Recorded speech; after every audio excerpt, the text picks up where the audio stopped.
This is basically the last part of my series about building the wood-fired pizza oven, a brick one. In this one I would like to shortly talk about the isolation of the oven and also roofing.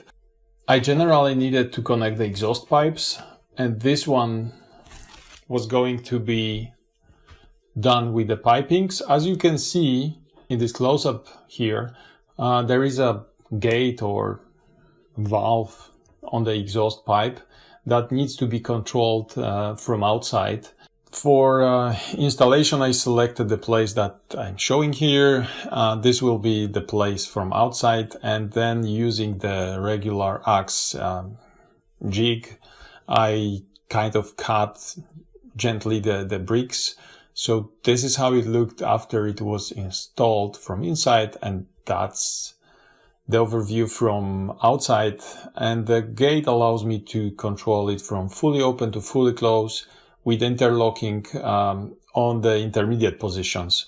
I will show it in a while how it works when it was installed, but as you can see, that will be closed and the top will be open. This is how it looks from inside, how it was installed with all the mechanism. And then it went to the gate, or it looks actually a little bit like a throttle here.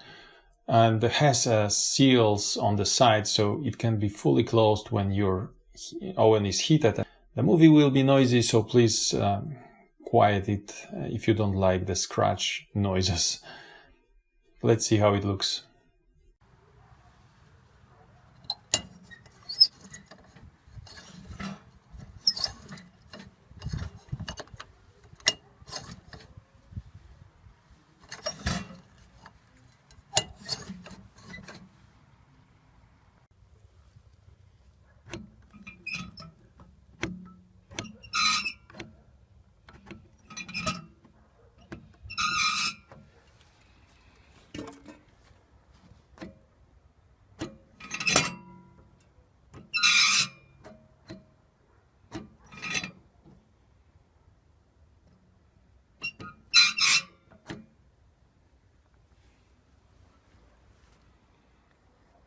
So in the next part of my work, as mentioned earlier, I need to also isolate the top. So generally, first step taken was to isolate the walls, which will prevent the heat to going through the walls, through the bricks. I don't want to lose my heat through that.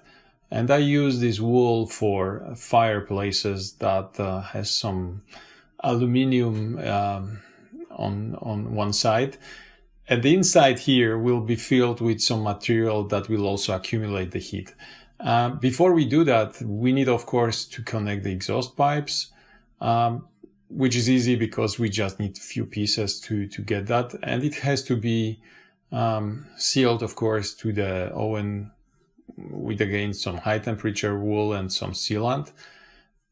You can see how it was done here, basically. In the right-hand side, there is my, let's say, control mechanism for the baffle on the exhaust, and generally the space here can be filled now with some material for accumulative material.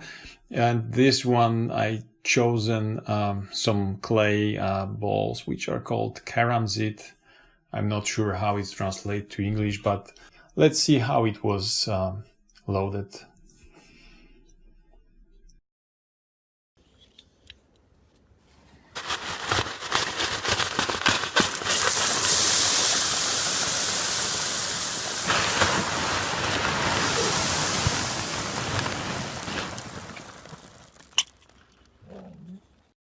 And this is how the first portion was loaded and the second one. So you can see my mechanism is a little bit inside of this material, but everything is rounded with the shape, so there was no problem or issue with operating my baffle. Inside here you can also see the other mechanism for the coal baffle to use the coal for the grill, and generally that's my improvement to eliminate the need of unloading the coal from the front doors of my oven. I think that was also tested here. Other things, of course, before we fill it up, we need to isolate all the walls around. And you can see the last layer of the bricks is not isolated because there will be top isolation as an extra. I wanted this especially for preventing the roof from getting overheated. So at this stage, I did a test. As you can see, the exhaust pipe changed the color from silver to this kind of gold because of that test, and everything went fine. So I step forward to next, which basically is how we prevent now our oven from getting wet from rain and stuff like this. Generally, during the last phases of my construction, when I built the oven, I was using these simple plastic roofs available in the local hardware stores. Of course, you can't use them during the testing. You need to remove them because they will cause the fire risk, but they are really good as a temporary use. I also could not get really the idea how to finish it up. I thought about some wooden parts, about some metal roof, and on this phase, my neighbor, an architect, came with some idea here. So this is what he has proposed.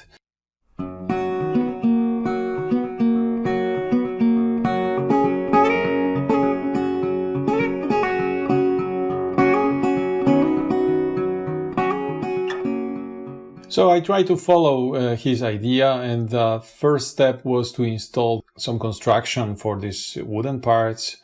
As you can see on each side, there was some piece of wood attached, and also on the bottom you can see the wood. Additionally, I made these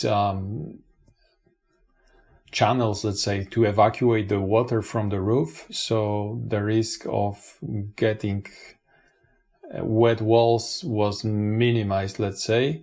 And this is how the top was isolated, again with this wool, and on the top of that I also used an extra isolation from professional fireplace. As you can see, there is a space between the wood and the last brick, which is intentional because we don't want the risk that the wooden part will be overheated. Additionally, these wooden parts were painted with some fire preventive paint. It's not easy to fire them up. And at the end, I installed the Cooper roof. I was thinking to get a maybe metal one, but there is still a risk that some heat will go over the isolation, which actually never happened. But I thought if it will go for the Cooper part, there should be no issue. Other nice thing with Cooper is that it will develop the oxide and the color will change to green, which may be quite nice after some time.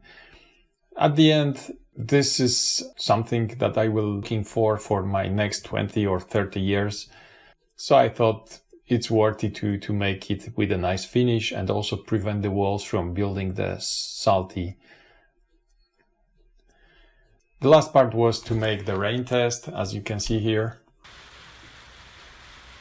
And it worked quite well.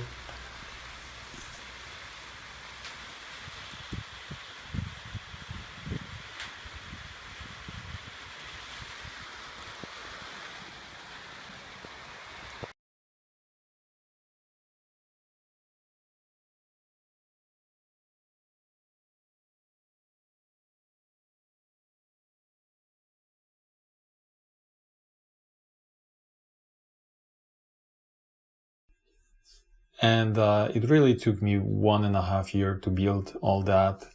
But I was making it basically on my Saturdays and in free afternoons only. I'm not a professional builder, so it took a while. This is the finish with some pathway done on the bottom here. So that's all for now. I would say that this was not very cost efficient from the material perspective, but I believe you can use some more cost efficient materials. Let me know if you have any ideas. This is one solution that worked. If you like my video, please give a thumb up. In the next part, I can show you a little bit of how it was fired and there may be some more videos showing how we prepare stuff for the first time. Enjoy watching, and see you in my next video. Thank you.